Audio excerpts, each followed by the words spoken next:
오늘은 히브리서를 살피면서 은혜를 나누겠습니다. 히브리서는 어렵다고 합니다. 그 어렵다고 느끼게 되는 것이 히브리서 13장으로 된 전체 중에 구약 성경의 인용이 74번입니다. 그래서 구약 성경 전체를 모르면은 히브리서를 이해하기가 어렵습니다. 특별히 초신자 시절에 히브리서를 읽으면은 그 내용을 이해하기가 어려워지게 됩니다.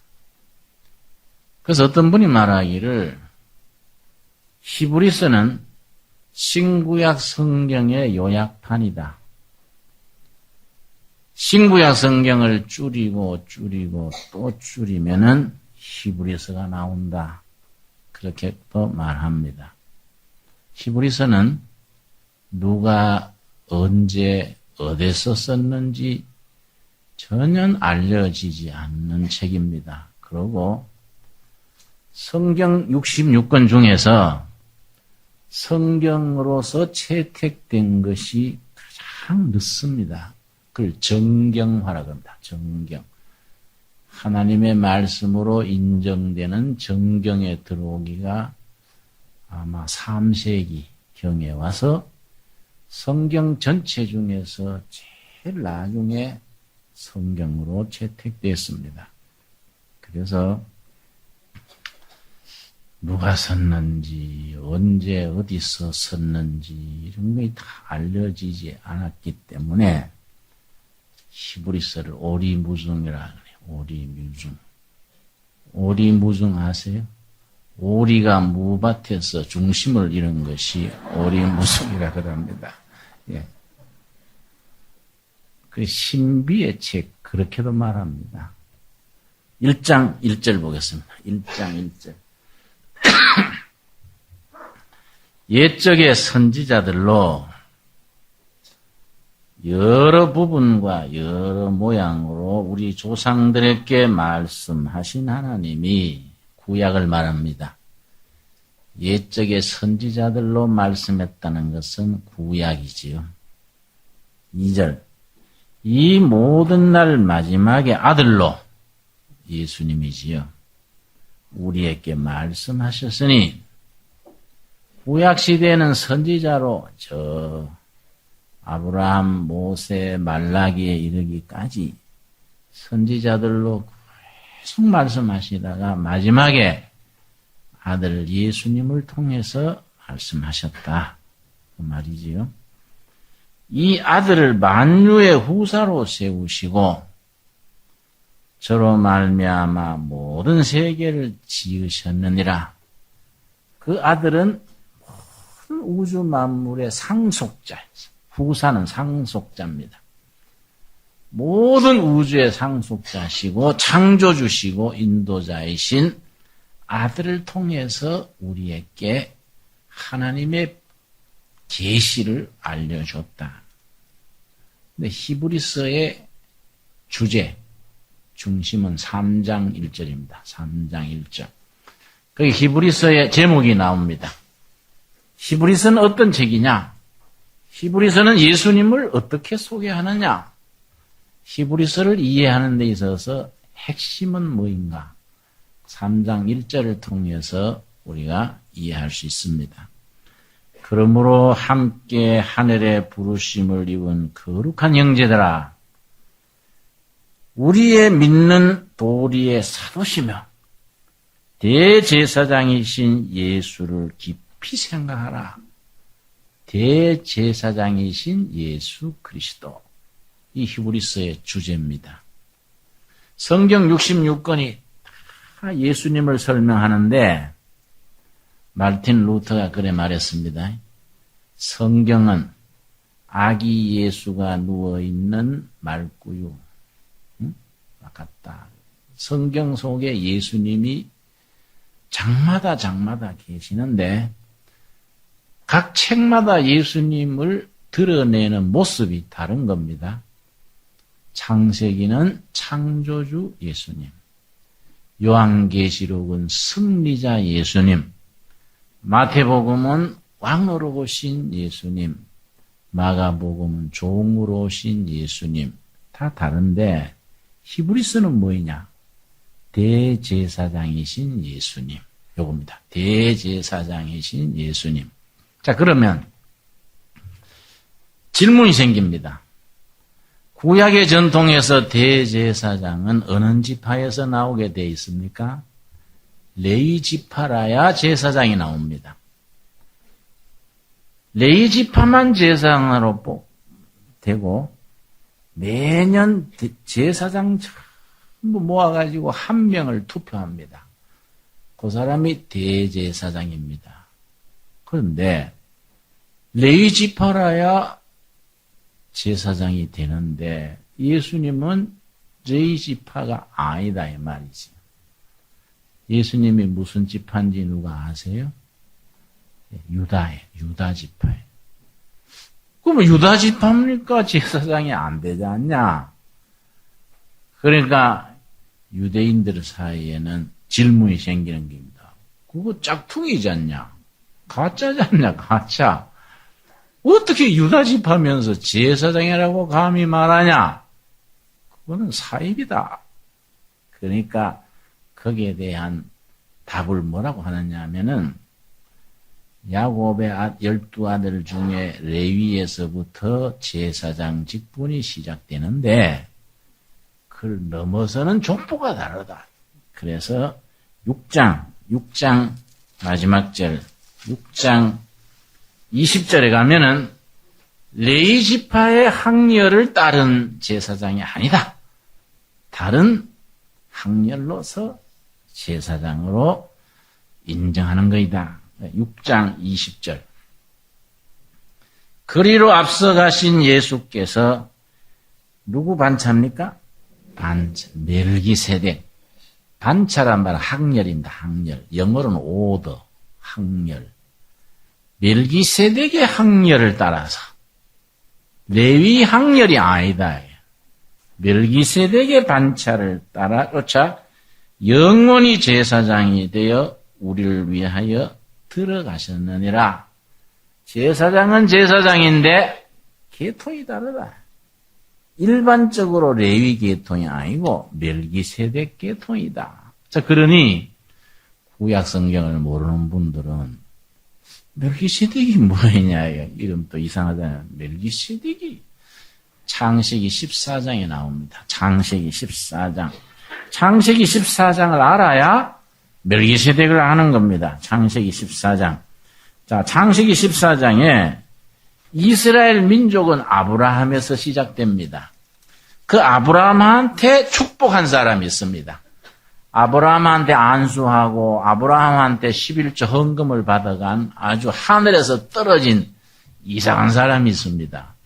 그게 멜기세덱이라는 사람인데, 자, 창세기 14장 17절 말씀, 14장 17절에 보면은 구약에서 멜기세덱이라는 말이 처음 나옵니다. 자, 아브라함이 자기 조카가 전쟁에 져서 사로잡혀 갔습니다. 그걸 밤에 야간 기습을 해서 전부 해방시킵니다. 그래서 인류 역사에 나오는 첫 번째 게리라전이라 그래요. 그래서 전부 해방시켜서 승리하고 돌아오는데 그때 멜기세덱이라는 사람을 만납니다. 17절, 14장 17절. 아브라함이 그돌라오멜과 그와 함께한 왕들을 파하고 돌아올 때에 소돔 왕이 사회 꼴짝이 곧 왕국에 나와 그를 영접하였고 18절 살렘 왕 멜기세덱이 살렘은 평화입니다. 평화의 왕. 예루살렘 이 말은 평화의 도시 이 말입니다. 살렘 왕 멜기세덱이 떡과 포도주를 가지고 나왔으니 그는 지극히 높으신 하나님의 누구라고요? 제사장이었더라. 아주 레위는 아직 몇백 년 뒤에 태어나는데 제사장이 등장하는 겁니다. 지금 족보도 없고 출처도 없고 그냥 탁 나타나는 겁니다. 하나님의 높으신 하나님의 제사장이었더라. 근데 그 사람이 19절 뭘 하느냐? 그가 아브라함에게 축복하여 가로되 천지의 주제시요 지극히 높으신 하나님이여 아브라함에게 복을 주옵소서. 그 이스라엘 민족의 조상이 되는 아브라함을 축복한 사람이에요. 그러니까 대단한 거이지요. 근데 그 멜기세덱에게 아브라함이 뭘 바쳤냐 하면 20절이지요. 너희 대적을 너 손에 붙이신 지극히 높으신 하나님을 찬송할지로다 하며 아브라함이 그 얻은 것에서 10분의 1을 멜기세덱에게 주었더라. 성경에 나타나는 맨 첫 번째 11조입니다. 아브라함이 전쟁에서 노획품이 있지요. 그 10분의 1 딱 갈라서 멜기세덱에게 바치는 겁니다. 이 멜기세덱이 이렇게 나타났다가 사라졌는데 어디서 다시 등장하냐면은 시편 110편입니다. 시편 110편 4절 말씀에 이스라엘 역사 속에 멜기세덱은 면면이 살아서 영향을 미치는 겁니다. 시편 110편 4절 말씀. 시편 110편 4절에 보면은 멜기세덱이 어떤 이름으로 나오느냐 하면은 4절 말씀. 여호와는 맹세하고 변치 아니하시리라. 이르시기를 너는 멜기세덱의 반차를 쫓아 영원한 제사장이라 하셨도다. 영원한 제사장. 멜기세덱도 죽었고 레위도 죽었고 레위 후손 제사장들도 다 죽었는데 영원히 죽지 않는 제사장이 등장한다. 누구겠습니까? 메시아. 그래서 이 말은 오실 메시아 예수님을 예언하는 겁니다. 앞으로 영원한 제사장이 등장하신다. 그 제사장은 레위 항렬이 아니다. 멜기세덱의 항례를 따라서 영원한 제사장이 등장하신다. 예고하는 거야, 예고. 이걸 탁 받아서 히브리서 7장, 오늘 본문 말씀으로 들어옵시다. 히브리서 7장에 보면은 그 멜기세덱의 반차를 쫓아서 이 땅에 오신 메시아, 대제사장 예수 그리스도는 어떤 분이냐? 7장 1절입니다. 히브리서 7장 1절, 그 앞에 절 히브리서 6장 20절에 우리가 멜기세덱 얘기를 읽었지요. 7장 1절에 보면은 그 멜기세덱 소개가 나옵니다. 이 사람이 어떤 사람이냐? 1절, 이 멜기세덱은 무슨 왕이죠? 살렘, 평화의 왕, 살렘 왕이요. 지극히 높으신 하나님의 제사장이라. 여러 임금을 쳐서 죽이고 돌아오는 아브라함을 만나 복을 빈자라. 아브라함이 일체 10분의 1을 그에게 나눠주니라. 그 이름을 번역한 즉 첫째 의의 왕이요 또 살렘 왕이니 곧 평강의 왕이요. 3절이 아주 예수님을 설명해주는 요점입니다. 이런 멜기세덱의 특성을 그대로 이어받은 영원한 대제사장, 우리 예수님, 이렇게 나오는 겁니다. 우리 3절 같이 읽겠습니다. 아비도 없고 어미도 없고 족보도 없고 시작한 날도 없고 생명의 끝도 없어 하나님 아들과 방불하여 항상 제사장으로 있느니라. 출처도 시작도 마지막도 없는 초월적인 아주 영원한 제사장, 그 예수님을 말씀하는 거이지요. 자, 그런데 제사장이 하는 일이 뭐이냐? 우리 예수님을 대제사장 예수님, 이렇게 고백하는 것이 히브리서라고 말씀드렸고, 그 예수님의 제사장직은 레위 지파가 아니라 누구 지파라고요? 멜기세덱 항례를 따라왔다 했는데, 제사장이 하는 일이 뭐이냐? 하나님과 사람들 사이에서 다리 놓는 겁니다. 그걸 중보. 사람들의 허물과 죄를 하나님 앞에 갖고 나가서 제사 드리는 분이 대제사장인데 문제는 뭐이냐? 성경으로는 사람들이 죄 때문에 하나님 앞에 나가지를 못해요. 그래서 뭘 갖고 나가게 되냐면은 죄를 씻으려면은 피를 갖고 나가야 돼. 피를. 이거는 성경이 정한 하나님의 법이에요. 그 피가 그 요즘 병원에 가 보니까 그 아주 참 피 속에 뭐 여러 수십 가지, 수백 가지 정보가 나오는가 봐요.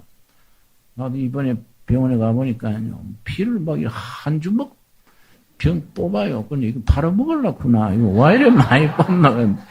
피를 엄청 뽑아가지고 그걸 그것서 온갖 정보가 다 나오는가 봐요. 근데 성경상으로는 생명은 피에 있다. 피는 생명 자체를 상징합니다. 성경에서는. 그래서 하나님 앞에 제사 지낼 때는 피를 갖고 나가야 돼요. 근데 자기 피를 흘려뿌리면 죽잖아요. 그래서 대신에 누구 피를 흘리겠습니까?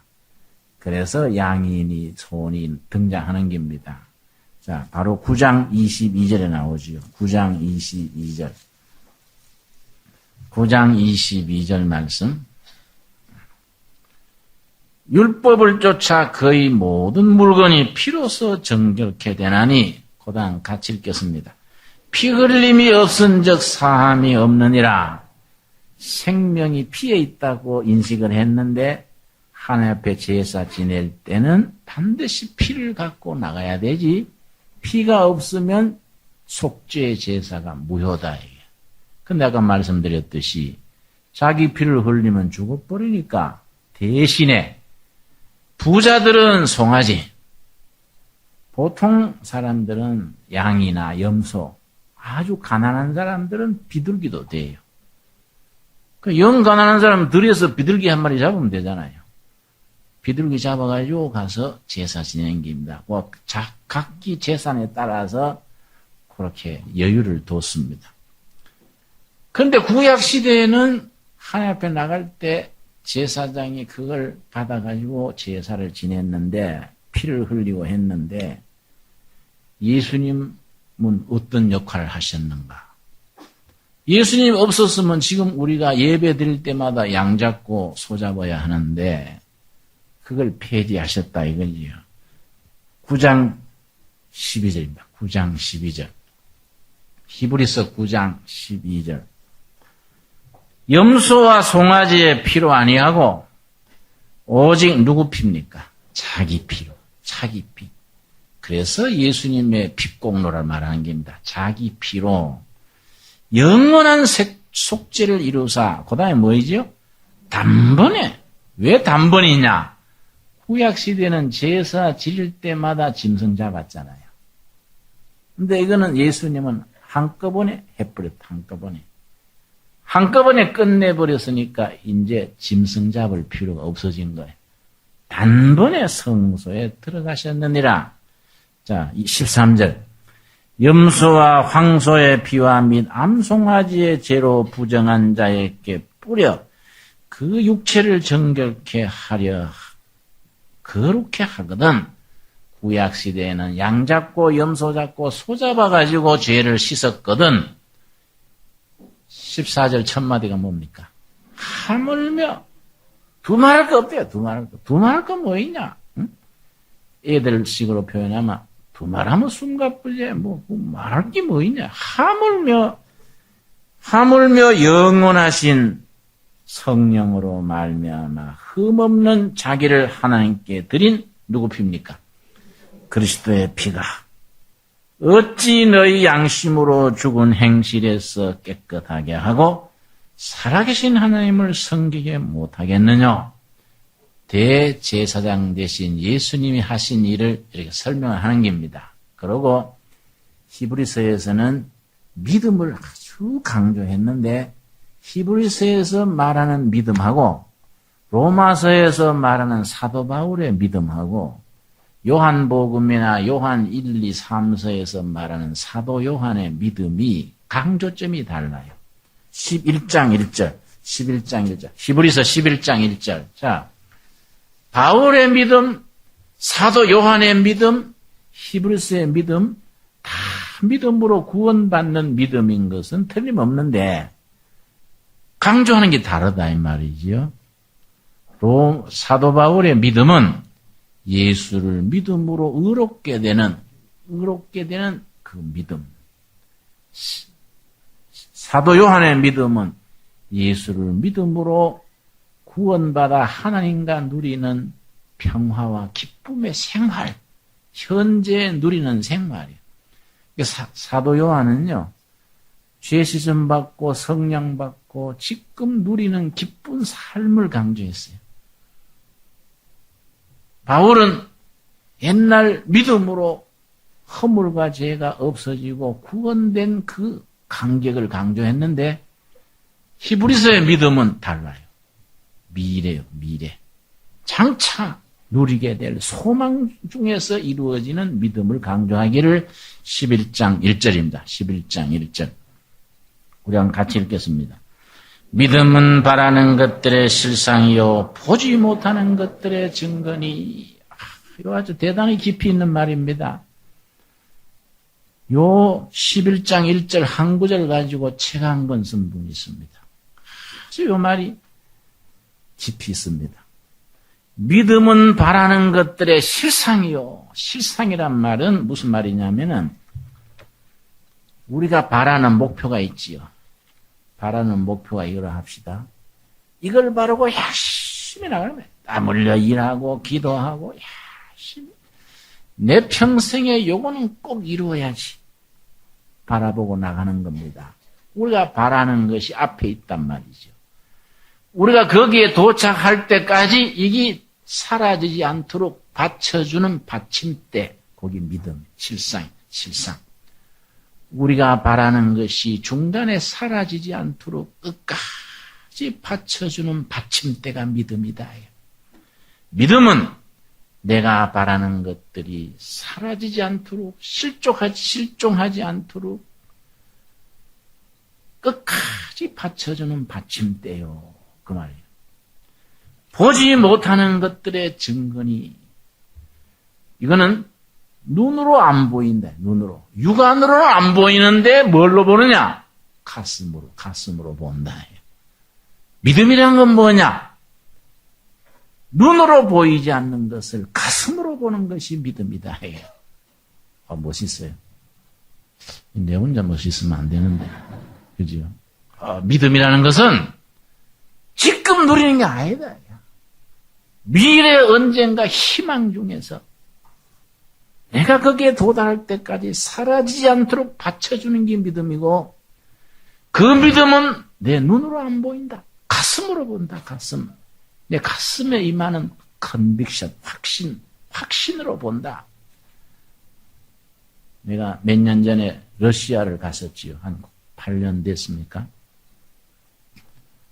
날 안내해 주는 사람이 모스크바 대학 교수님이랬는데 날 안내하면서 푸스킨의 시를 얘기했습니다. 푸스킨. 러시아 시인 푸스킨이 있죠. 러시아는 머리로 이해할 수 없다. 러시아는 말로 설명할 수 없다. 러시아는 가슴으로 느낄 수 있을 따릅니다. 아주 좋아요. 러시아는 가슴으로 느낄 수만 있다. 비슷한 얘기예요. 히브리서에서 말하는 믿음이라는 것은 육신으로, 피부로, 머리로, 지능으로 못 알아. 가슴의 눈으로, 뜨거운 가슴의 눈으로 미래에 도달할 그 믿음을 바라보게 하는 게 믿음이다. 그래가지고서는 11장 전체가 무슨 장이죠? 믿음장이에요. 그런데 우리가 바로 읽어야 돼요. 믿음의 성공 사례가 쫙 나오는데요. 한 사람도 잘 먹고 잘 살았다는 거 없어요. 한 사람도 없어요. 굶어 죽고 맞아 죽고 채찍 맞고 이거 읽다가는 겁이 나요. 야, 이 잘 믿다가는 맞아 죽는 거 아닌가. 믿음의 성공 사례 해가 출세하고 잘 살았고 뭐 이거 없어요. 전부 고생한 얘기인데 성공 사례예요. 그런데 그렇게 고난의 길 속에서 믿음으로 살 수 있었던 그 바라는 실상, 그 증거, 그게 뭐냐? 12장 1절에 나와요. 12장 1절. 결론. 그거 하나 때문에, 그거 한 가지, 그것 때문에 온갖 믿음의 선배들이 역경과 시련과 참 어려운 시절을 기꺼이 극복한 겁니다. 12장 1절. 이러므로 우리에게 구름같이 둘러싼 허다한 증인들이 있으니 그 앞에 나온 11장에서 나온 믿음의 사례들을 말하는 겁니다. 이런 믿음의 선배들이 있지 않느냐.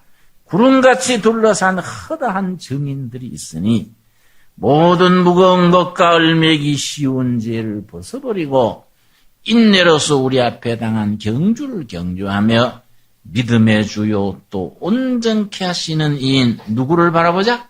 예수. 우리의 대제사장 되신 예수를 바라보자. 요거 결론이요. 우리의 대제사장, 우리의 중보자, 우리의 살렘 왕 되신 예수님만 바라보자. 그 예수님은 어떤 예수님이냐? 우리에게 희망을 주는 주인이다. 희망 속에서 임하는 예수. 단테란 사람이 쓴 신곡, 단테 신곡. 여러분 고등학교, 대학교 때 읽으셨지요? 그 신곡에 보면 지옥편이 있어요. 지옥편. 단테가 지옥편 입구에다가 간판을 작가가 그렇게 상상해가지고 쓴 겁니다. 지옥편 입구에 뭐라고 붙였냐면 희망이 끊어진 곳을 썼어요. 희망이 끊어진 곳. 지옥은 딴 게 아니다. 희망이 사라진 곳이 지옥이요. 지옥. 우리 주님은 어떤 주님이냐? 큰 대제사장 예수님은 미래의 희망으로서 우리한테 있다. 희망으로서. 그렇기 때문에 그 어떤 희망이냐? 아주 그게 11장에 아주 클라이막스가 11장 16절. 우리 믿음의 조상들이 어떻게 했냐면은 11장 14절 말씀. 11장 14절. 이같이 말하는 자들은 본향 찾는 것을 나타냅니다. 신앙생활은 고향 찾기다. 고향 찾기. 본향. 두고 온 고향을 찾는 것이 신앙생활인데 어떤 고향이냐? 15절. 저희가 나온 바 본향을 생각하였다면 돌아갈 기회가 있었으려니와 내가 옛날 떠나온 고향, 그 고향. 저는 경북 청송 그 아주 수확한 산골짜기입니다. 아주 요즘 우리 뒷산에 산돼지 나오고 우리 고향에 호랑이 나타났다고 신문에 났더라고요. 아주 꼴짝 중에 꼴짝인데 내가 전에 모처럼 갔더니 동네 할머니들이 날 보고 그러더라고요. 아이고 이건 누이고 머슴집 손자 아니라 우리 할배 3명이 다 머슴했어요. 머슴집 손자 아니라 엄청 출세했더만 텔레비에 연방 나오던데 시골 할머니들은 텔레비에 나오면 출세했다는 거야. 와, 매 머슴집 손자가 출세했어. 텔레비에 연방 나오대. 그 고향 얘기하면서 그 고향보다가 진짜 고향이 있다. 진짜 고향. 여기 16절입니다. 16절. 진짜 고향. 그 히브리서 11장에 나오는 숱한 믿음의 선보들이 온갖 수고와 고난을 기꺼이 감내했던 것은 진짜 고향 찾는 것 때문에 그랬다 이거예요. 16절 같이 읽겠습니다. 저희가 이제는 더 나은 본향을 사모하니 곧 하늘에 있는 것이라. 그러므로 하나님이 저희 하나님이라 일컬음 받으심을 부끄러워 아니하시고 저희를 위하여 한 성을 예비하셨느니라. 무슨 고향이라고요? 더 나은 고향. 더 나은 고향. 내가 떠나온 고향보다가 더 나은 고향. 더 멋있는 고향. 그건 어디에 있는 고향인가? 하늘나라 고향이다. 하늘나라. 그 하늘나라 고향을 갈 미래를 바라보고 굶주리고 매맞고 감옥 가고 고통당하고 기꺼이 했다. 왜냐? 우리 큰 대제사장 예수님을 바라보고 더 나은 고향, 하늘에 있는 고향을 바라보고 기꺼이 믿음의 선배들이 갈 길을 갔다 해요. 이 히브리서가 가지는 우리에게 주시는 메시지예요. 여러분, 우리 예수님은, 히브리서의 저자가 우리에게 말해주는 예수님은 언젠가 도달할 그 고향, 하늘나라에 있는 그 본향, 거기서 우리를 부르시는 거예요. 거기서 우리를 소망 중에 부르시면서 우리가 머리로는 안 생각이 안 되고 눈으로는 안 보이고 경험으로 못 느끼지만은 뭘로 보는 겁니까? 가슴에 뜨거운 신앙으로 보는 거예요. 가슴으로 보는 고향, 그 멋있는 본향, 그걸 향해서 오늘 또 내일 또 우리가 열심히 살아가는 것이 신앙생활입니다. 그런 신앙생활에 우리가 흐트러짐이 없기를 바랍니다. 기도하겠습니다. 주님 은혜를 감사드립니다. 더 나은 본향, 하늘나라에 있는 그 본향, 그 평화와 의로움이 있는 새 예루살렘을 향하여 오늘도 우리는 열심히 살아갑니다. 마음의 소원과 입술의 찬양이 우리 주인 되신 대제사장 예수님을 따라 예수님을 바라보는 일에 집중할 수 있게 하여 주시옵소서. 세상이 나를 속일지라도 내 자신에게 내가 절망할지라도 나 주인 되신 예수님을 바라보고 소망 중에서 열심을 품고 나갈 수 있는 우리가 되게 이끌어 주시옵소서. 여아버지, 믿음은 바라는 것들에 도달하기까지 받쳐주는 받침대요. 육신의 눈으로 머리로 깨닫지 못하고 보지 못하는 것을 내 가슴에 뜨거운 믿음의 눈으로 보는 것이라 하였사오매 우리 예수님을 향하여 우리 가슴이 뜨겁게 하여 주옵시고 우리를 구원하시는 주인 예수님을 바라보는 일에 우리가 열심을 품게 하옵소서. 모든 무거운 것과 얽매이기 쉬운 죄를 벗어버리고 오로지 우리 소망 중에 우리를 부르시는 주인 대제사장 예수님을 바라보게 하옵소서. 예수님 이름 받들어 기도드렸사옵나이다. 아멘.